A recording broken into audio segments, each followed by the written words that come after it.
Welcome to the Heroes of Cosplay Sanctuary podcast, episode 12, Influencer Marketing, which I think I'm calling this episode Ultimate Influencer Marketing, just so it sounds more cosplay-like, cosplay-ish, cosplay-esque. But really, we're talking about influencer marketing as we're kind of coming off of this arc of talking about Instagram and what we're seeing on Instagram and what Instagram's doing with paid and free content and all the free distribution that everybody's getting through these platforms, which is now kind of going away and phasing out. We're seeing a big shift in the availability on Facebook and Instagram to moving everybody to paid content, and even the paid, like, have any opinion you want about this, but the paid content that's coming through Facebook and Instagram, even for this market, it's really cheap. Like, you can, if you're super serious about marketing your cosplay, or you're selling a book, or you're selling a program or a platform or a service, or you want people to know who you are and you want more views. I've only seen one person do this, and I think I just applauded the crap out of them for trying it, because you're looking at, like, you can go $10 a day, $20 a day. Like, might sound like a lot, but in terms of just like getting eyeballs on something, in terms of how much pay-per-click costs, if you want to go on Google and find out just how crazy expensive it is to get keywords and keyword searches put together, where you can be spending $10,000 a month on advertising and pay-per-click. Facebook and Instagram, by comparison, are so incredibly inexpensive for the kind of reach that you can generate once you figure out how to do it. It's crazy how many likes you can get on a post, how many people that you can put in front of a product with those two programs themselves. There's still a lot of space there, but that's where it's all moving, and it's very unfortunate for us, because now we're looking at new forms of marketing where we want to be influencers, and some of the major platforms where we could be influencers, or where we want to be influencers, or where we have been influencers in the past are going away for that distribution. But it's very interesting to look at how cosplayers can influence brands, and what kinds of brands that they might be able to influence, and what are they being sent, who's looking into this space for the sale and distribution of their product, and what are they offering, and what is being accepted. These are all really just, and again, for my own curiosity, I'm very interested in hearing about more and seeing more and just finding more about how cosplayers are leveraging their brand, the brand that they've built and the following that they've built, to see who they're partnering with, or what kind of deals are being made between those people, and how they are influencing others within that space to buy product. So the whole idea about how influencer marketing works is that you would build your following, and you've spent years cultivating that know, like, and trust that I've been talking about so much. And then you start to either reach out to people in that space, or you reach out to brands or companies that you want to notice you, or that it happens the other way, where you're being approached and you're picking and choosing what you want, and who's out there who wants to use you for that distribution. So there's a lot of choices to be made, and that can be very daunting, especially if you do have a full-time job and it isn't in marketing, or it isn't in something that's even related, or that you have technical skills. You have decided that you wanted to do this on the side, and now these people are emailing you and saying, just put your product on your page for a few posts, or they send you the deal, and you look over it, and now you're kind of like, well, what do I even do? Because now, do I have to get like a lawyer? Do I have to get more people involved? Do I need an agent? What's going on?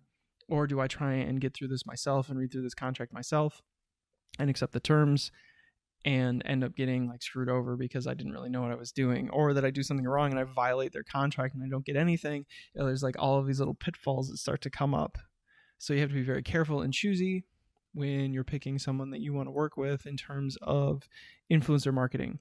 But it's really cool.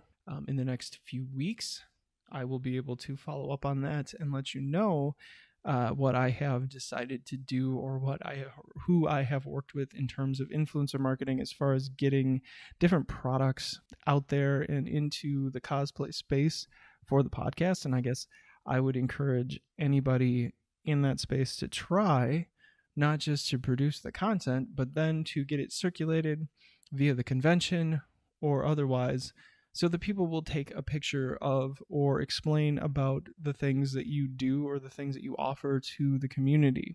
So it isn't just being the cosplayer necessarily that you are tied to, just like I am, working on a lot of projects, but I haven't technically just put myself out there as a cosplayer. That's coming. It just takes a long time when you're trying to build all this other stuff to put together. It certainly is something that I do look forward to doing very soon. But aside from that, putting all of these other things together and then working with cosplayers, working with influencers, looking at people who can be micro influencers. So usually the threshold is like 100,000 followers at this point on Instagram. Other platforms have other thresholds. I'm not going to go through all those statistics for the purposes of this podcast. It's relatively easy to search for and find. And every company has a little bit of a different spin on what they will accept and what they won't. So there's really no point in saying, well, you have to have this many people. You don't always. Because this podcast reaches how many, the podcast itself reaches this many people, X amount of people. Instagram account reaches this many people. There's different things to look at. There's kind of a spread of reach. And then where do you and how do you produce an influencer campaign associated with what you're doing with this brand that you've decided to work with? So there's a lot that goes into it. And then you have to pick dates and make sure that you're making marks. And really, it becomes kind of a job for you to manage the campaign. And, what kind of support do you get from the company that you're working with? That's also part of it. That can be tricky too. Are they doing the design? Are you doing the design? Is there anything involved with that? Are you doing it through stories? Are you doing it through posts? Both? Do they care? Do you put something on Instagram TV or do you put something on YouTube? How do you go about the unboxing, or how are they being wowed by what you're offering, or what is their return out of what they're going to give you, whether it's product or whether it's promotion or, whatever the case may be, and what will the acceptance look like? What I don't see is a lot of cosplayers necessarily getting into that. And I think that it's fair to say that they don't, because of the nature of cosplay. Maybe this is something that everybody wants to get into, but possibly not. It's a lot of work to jump into the industry and then start to become an influencer.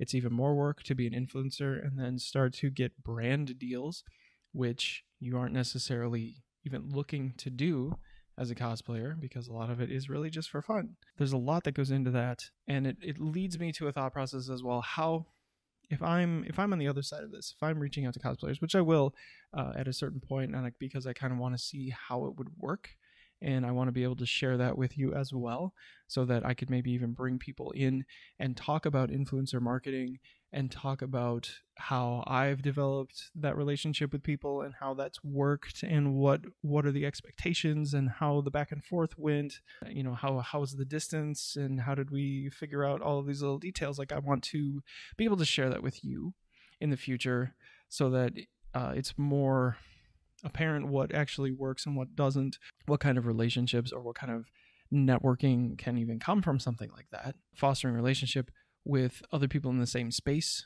that your professional relationships grow and your ability to create grows with these sorts of opportunities. So that's part of the whole like organic process of just being able to get something out there and try it and experiment with it.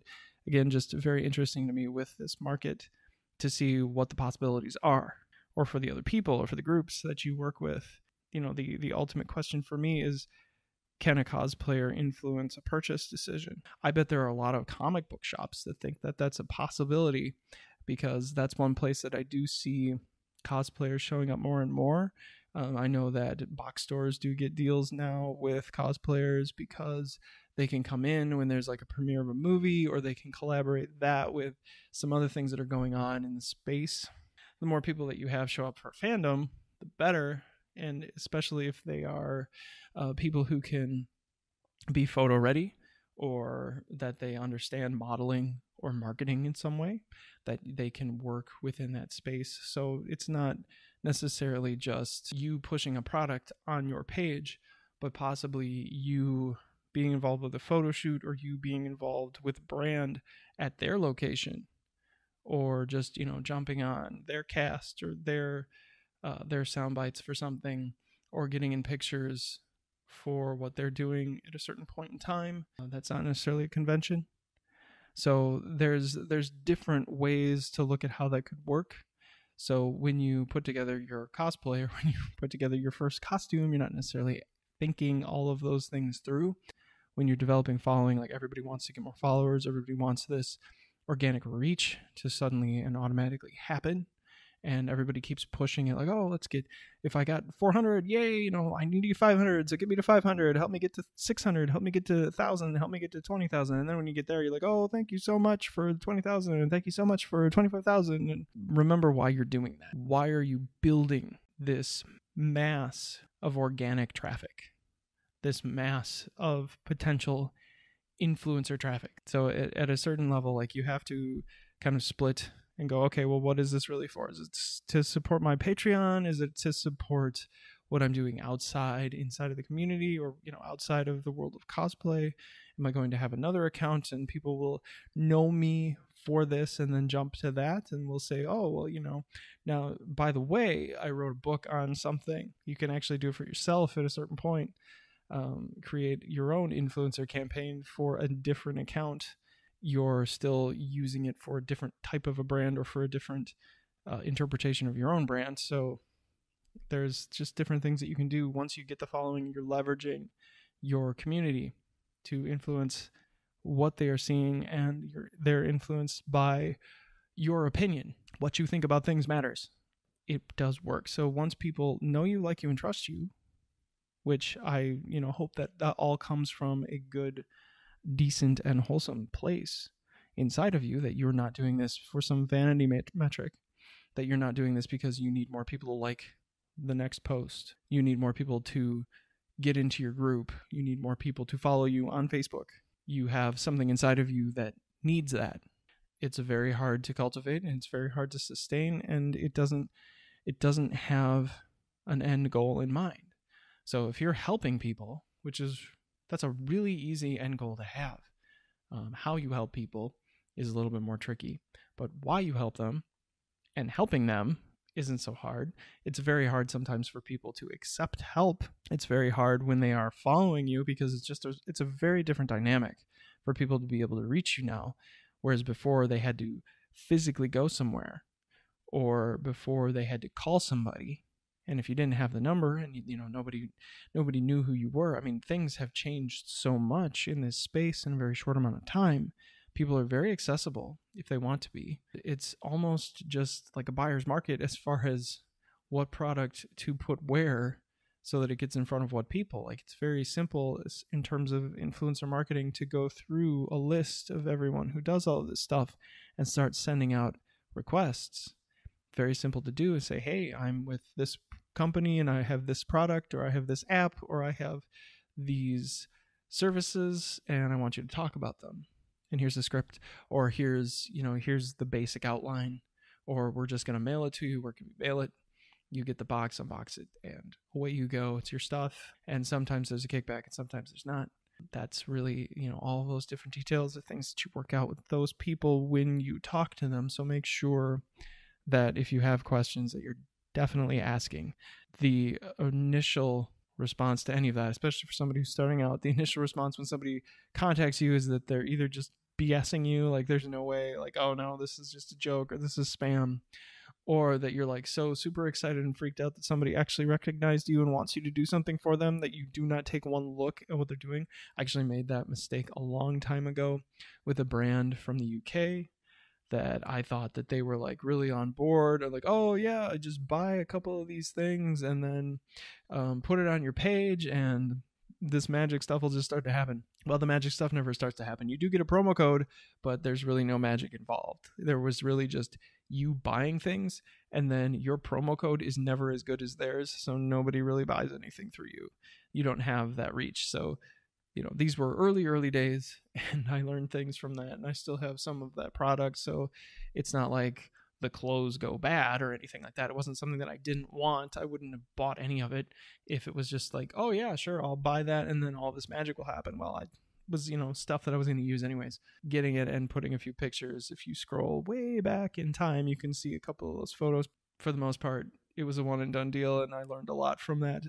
And I learned both how to present it as a brand when I'm looking for influencers, and I also learned how to accept it. So there was a lot back in the early days that went on to try and discover that, and it does. Like, you get excited, like, oh wow, these people really think that I'm something, and they want to work with me, and that's not always the case. You get a lot of spam on your account from little brands that are trying to get you to buy something. So because the only thing that they care about is you buying their stuff, they really don't have any interest in developing any sort of a relationship with people online or anything like that.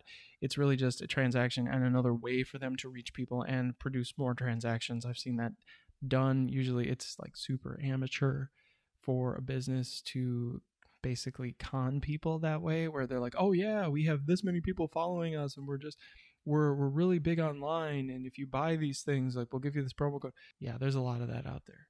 So just be careful, especially when you're getting into influencer marketing on either side, whether you're a business or whether you are a cosplayer who has decided that it's something that they'd like to look into and pursue.